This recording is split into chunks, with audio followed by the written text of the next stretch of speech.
আজকে আমি একটা স্পেশাল মানুষের সঙ্গে নতুন একটা জায়গায় বিরিয়ানি খেতে গেলাম। সকালবেলা ঘুম থেকে উঠে চোখের সামনে এমন একটা ভিডিও দেখে আমি তো অবাক হয়ে গেলাম। দাঁড়াও তোমাদের ভিডিওটা দেখাচ্ছি। এটা ছিল আমাদের রোহিত ভাইয়ের একটা বিরিয়ানির ফুড ব্লগ। আর এই দোকানটা নাকি বর্তমানে খুবই ভাইরাল হচ্ছে, যেটা আমাদের রোহিত ভাই বাদে অন্য ইউটিউবাররাও বলছে। তো সেই জন্য আজকের এই বৃষ্টি ভেজা ওয়েদারে আমার মনটা একটু বিরিয়ানি করছিল। তারপর আমি টিকটিকি স্টাইলে রেডি হয়ে পিছনে একটা বন্ধুকে বসিয়ে নিয়ে আমাদের এখানকার বিখ্যাত লাদাখের রাস্তা পার করে ফাইনালি চলে আসলাম সেই বিখ্যাত বিরিয়ানির দোকানের সামনে। তারপরে এখানে আসার পর আমারও মনে হলো কেননা রোহিত ভাইয়ের মতন একটু ফুড ব্লগ করা যাক, জন্য আর কি দোকানের মালিককে আমিও ডেকে নিলাম। তারপরে রান্নাঘরের ভিতরে গিয়ে হালকা পাতলা এদিক ওদিক ঘুরে এরপরে বিরিয়ানির হাঁড়ির কাছে যেতেই দাদা একটু খেপে গিয়ে আমাদের দুজনকে ছেড়ে একদম খেতে বসিয়ে দিল।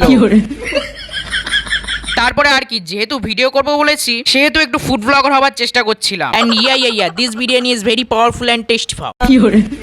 আর এরকম রিভিউ শুনে দোকানের মালিক বলল এক্ষুনি চলে যা, নাহলে মেরে মাথা ফাটিয়ে দেবো। সেই জন্য চলেই যাচ্ছিলাম, তখনই দেখলাম দোকানের মালিক আমার পাল্লায় পড়ে পাগল হয়ে গেছে। दारू बदनाम करती नाम करती ए ताना तेरे हाथ का